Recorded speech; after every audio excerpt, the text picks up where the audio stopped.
put it in them, do I? Yeah. That looks like a tampon. I know, it looks like a tampon. This has been one of my most requested videos. Those are kind of the main things that I'm looking for replacements. I'm not happy with this group.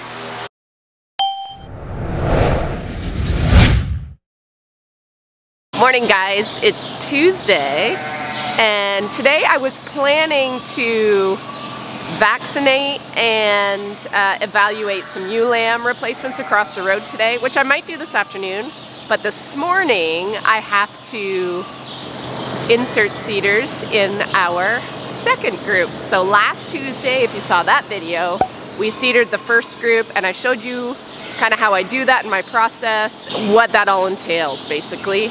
And today I'm going to repeat that exact same process, only Jess will be helping me because I gave Carissa this week off. I'm silly, I forgot that I had to do all this stuff. So Jess is helping her dad right now and then I'll text her when I get everything set up. So a little refresher, the ewe lambs, there's 31 ewe lambs, all sheared up and ready to go. They look so nice. Now these girls were bred in January without CIDR, so they were bred naturally and they missed. They didn't breed. April, I had too many already in the group to add them to it, so I have put them kind of on pause since then. This is the probably worst time to try and breed a ewe lamb.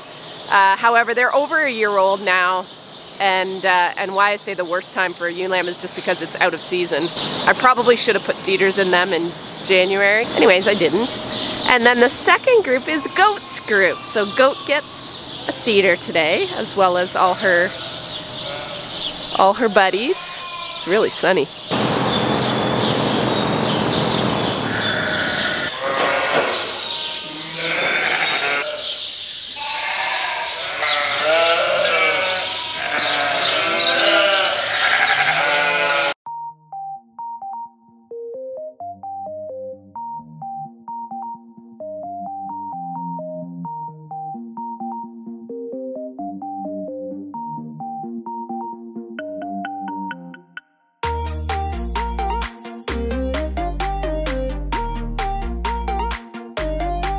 You guys have seen this last week if you watched the video, but Jess doesn't know how to do this yet. So I'm going to show her how to load the CIDR applicator, and then you guys can watch if this is your first video. I don't have to put it in them, do I?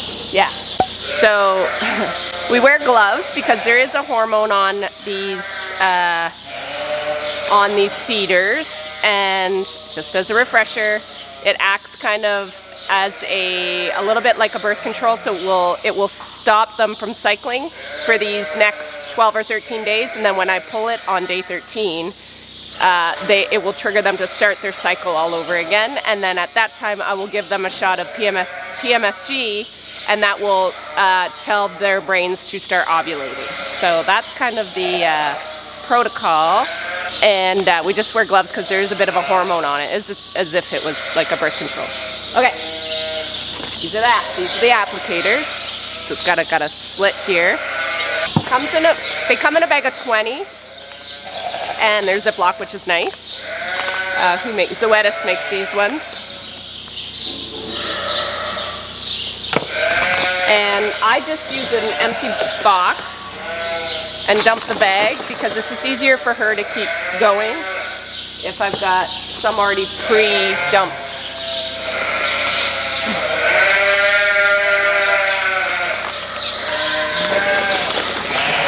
What if I don't stick it up by now? Alright, so here's the CIDR, and you just load it like so, squeeze the top, and then the bottom should kind of just hang out here. It doesn't have to go all the way in, just enough that it's squeezed at the top. That looks like a tampon. I know, it looks like a tampon.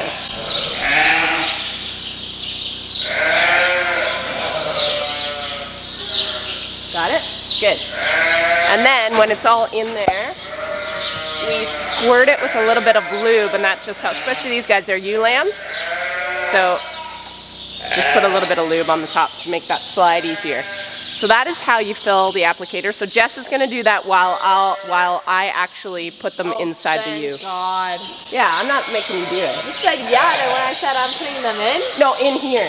Oh. Yeah. In the meantime, I am going to create a session on my Gallagher because I want to keep track of the date and which animals get CIDR'd today, just in case they ever broke through a gate, which has happened. It just keeps everybody kind of organized. So every time I scan their ear tag, I have a default setting already in here that just says CIDR, so it comes up automatically. All I have to do is scan her ear tag. Alright, so I'll start at the back and work my way up, and then you're just basically filling in between. You've done this before? Filled? No?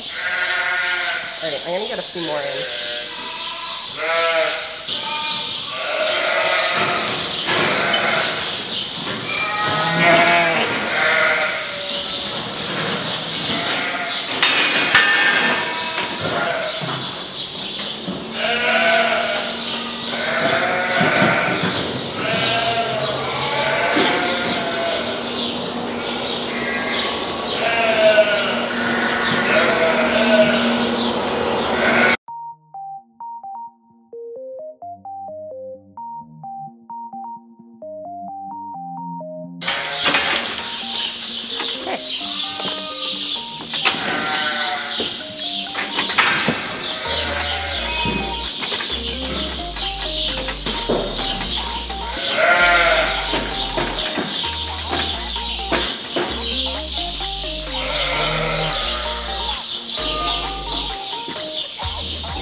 Okay, I have a lamb here, and sometimes this happens. You might find a ewe lamb that no matter what angle you try to put that CIDR in, it feels like you're just hitting a wall. And I'm not forcing it. So I'm not putting the CIDR in her, but I'm gonna mark her. And if she doesn't breed naturally, then she's gonna go.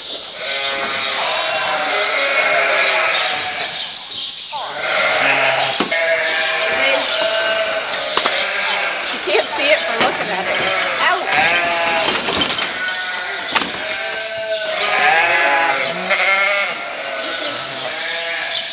It's not a trap. Kenzie, back. There you go.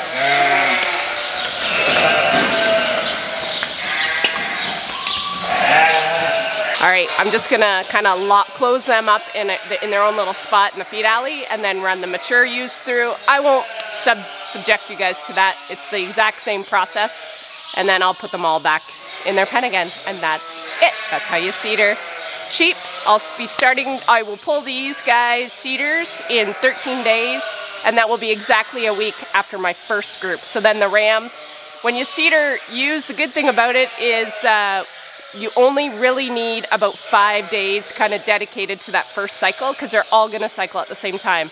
And that's why, that's the good and bad thing about using CIDRs. It's good now, but when you're lambing, it's going to be a gong show for like 5 days. So that is CIDRs.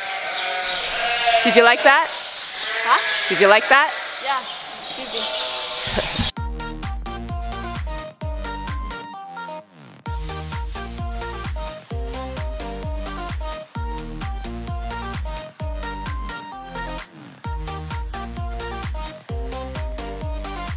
Lunch is done. I'm just getting my stuff all gathered. This thing gets so much use when it comes to when lambing's not going on, because, well, when lambing's going on too. Quite honestly, I use it for everything, but on these busy sheep management weeks, I always make sure it's charged, because I get kind of started a project and there's no worse thing that when this stuff is not charged and it dies halfway through a session. Today is the first evaluation of the first lambs that I weaned from that April group. I'm hoping to keep as many replacement lambs out of that group as I can. So Sorry, honey. She doesn't get to come across the road because I don't want her on the road. I've got everything set up behind me, and I'm just taking that far side through and picking out any ewe lambs. I'll go through it and show you, but basically I'm looking for, there's a few things I look for. Breed, so it has to be the right breed. I really want the Rito sired ewe lambs. They have to have decent gains. I don't want the heaviest ones, and I don't want the little light ones. So basically anything over 0.5, average daily gain of 0.5 pounds is in consideration. So that's another thing. And the other thing is, what was it? How many siblings did it have? Is it a single? Because if it's just a single, I likely won't keep it. If it's a twin, no problem. Triplet, no problem. Any of that. So those are kind of the main things that I'm looking for replacements.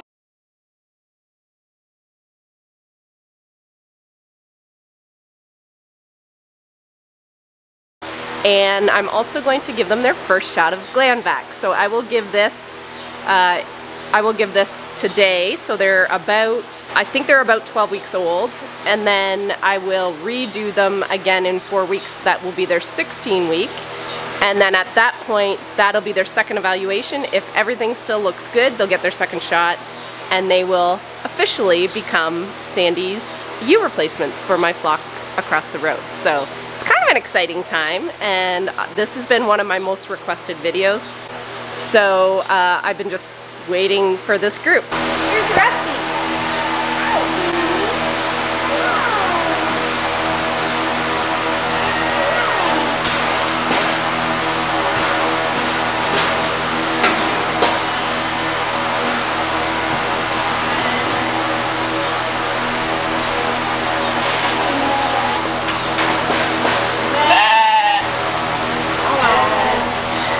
Okay, what you're gonna see is they're all gonna go on the scale. Every single one is gonna get weighed, scanned. I'll have to reach in with a needle, so it'll be a 1 mil dose of that gland vac. So I kind of got to reach into the scale to do it. So it's not all that fun because they're wiggly.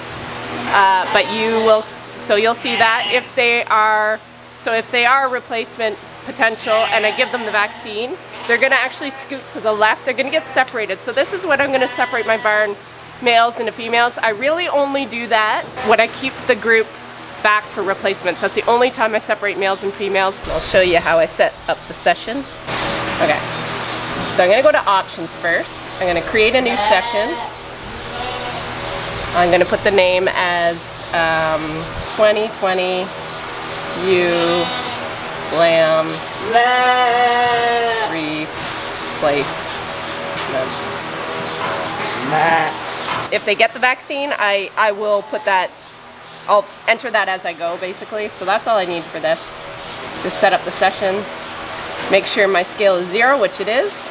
I've got my gland vac, and I've got some new syringes and some needles to do the dosing. So that's what I'm gonna do. Now if I was smart, I would have grabbed the auto doser, but last time I used the auto doser, it was really leaking, so I think I need a new one. So otherwise I would use that instead of this because it wastes a lot of time refilling every time, but it is what it is.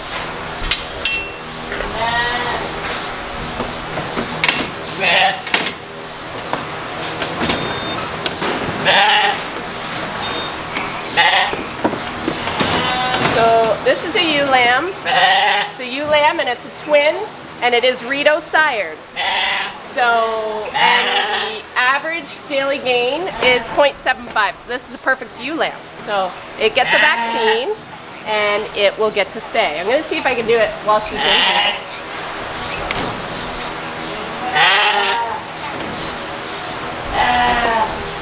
Yay! That was awesome. All right, so I'll show you what I can see here. Hopefully you can see this. So its weight is decent. It's a twin. It's a ewe lamb born April 5th. It's Rito sired. It's a Rito Ile-de-France Rito. I wish I had no Ile-de-France in it, but we'll take it. Rito sired, and the average daily gain is good. So now I'm gonna go. I gave it the vaccine. So gland vac. So that's in there, and we're good.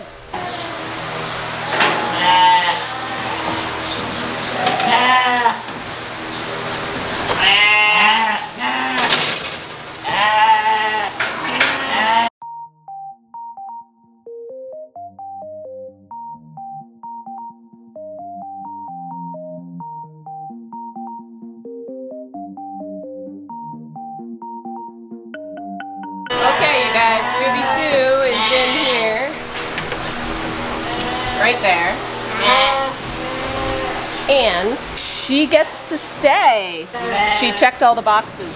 So I'm gonna take my chances on Ruby Sue. Alright, now we have Rusty. Rusty is 69 pounds, not great. Rusty, where are you? Rusty, there you are. Yeah. He's cute, but he's not staying, unfortunately. Well, I'm all done weighing, and I wish I could come on here and say, wow, that was amazing. But that would be a lie. I'm not happy with this group, to be honest. The weaning weights weren't bad, so I didn't really see it. There was a few runts, but I feel like there's more. I just feel like the bottom end has really fallen off, and I'm not sure if it's been the heat in the last week or so. It's not stocking density because there's not near the capacity of what that pen can fit. There's been a little bit of mortality. The good are good, for sure. But what I'm finding is the ewe lambs that I wanted are a specific breed. I really wanted the Rideau sired ewe lambs. And I found those are the ones that weren't very good, the ones that I wanted, like the quads and the triplets, and I got quite a few. I'll give you a count in a sec. But the really, really nice ones were Ile-de-France sired. There was a few Suffolk sired, but not many. Most of them were ram lambs. So the problem is, in previous groups, I've kept some of those Ile-de-France sired and Suffolk sired ewe lambs as long as there was Rideau in the mum. But what I'm finding is as I keep doing that in generations, not being so fussy and just making sure it's somewhere in her line, she's not as prolific. Like that Suffolk and that Ile-de-France really do water down that prolificacy potential. So I just decided no matter what the numbers, like I might have to sacrifice a few ewe lambs in this group. The good thing is the group that I just lambed out, I have a lot of those new steel ewe lambs and Rideau ewe lambs. So I'm hoping if I don't have enough between this group today and the second group that I'll weigh probably next week or the week after. If I don't have enough, I can always save some of those June ewe lambs. So it's kind of nice having that option. Anyways, this is the group. So they're decent. I've had better, but sticking with Rideau sired I think is kind of the way to go in this group. So I'm kind of glad I didn't sacrifice that and I committed to what I said I was going to do.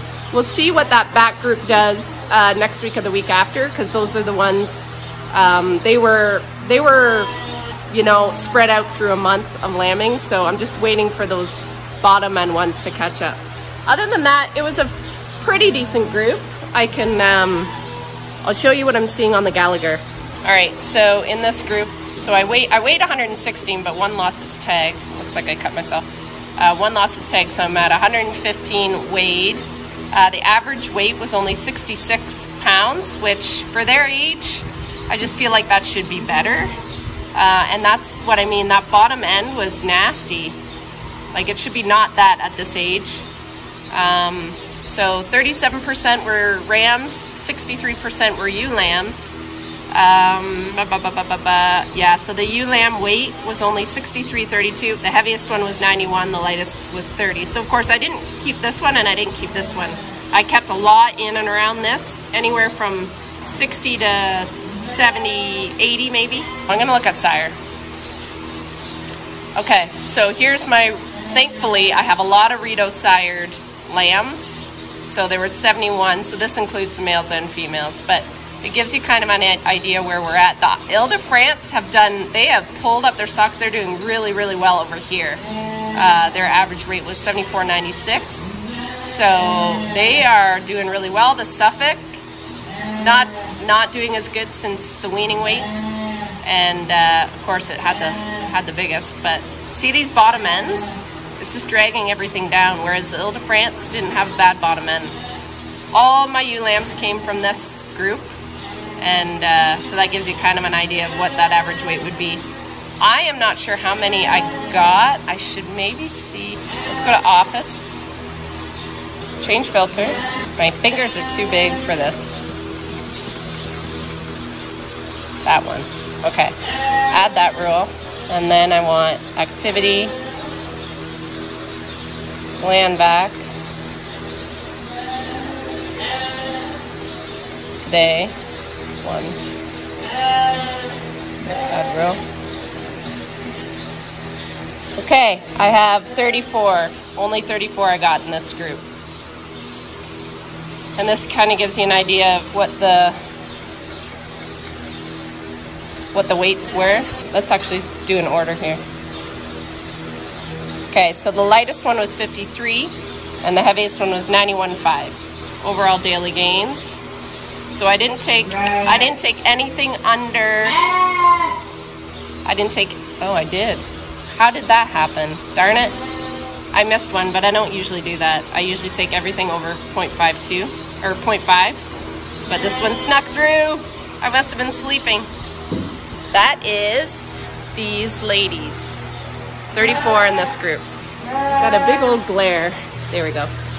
I'm gonna get asked, what is my replacement percentage? Like, what is my goal for replacement ewe lambs? I kind of go by what has happened in the year. So I have lost quite a few ewes this particular year, because I started out this year when I kept those replacement ewes from last year. I was sitting at like over 450, probably like 460, and the barn was too full. I like to be around 430, and then with the rams and everything, the barn max is at 450. So I'm easily under 400 already, between selling some ewe lambs to Belinda and just some mortality in that last lambing group, not this one but the one before, and yeah, and then just culling decisions, right? It adds up. You don't think it does. For the most part, I aim for about 25% replacement ewes, and so we'll see what this is. That'll be the goal. But for now, I'm going to shut stuff up for the night. I'm going to put these guys back, clean up, and call it a day. But that is how I choose my ewe lambs. I'll be doing this once again either next week or the week after on that second group. Get all the females on this side, all the boys on that side, and get back to my organizational bliss. I hope that helps you guys, and thank you for watching as always. Take care.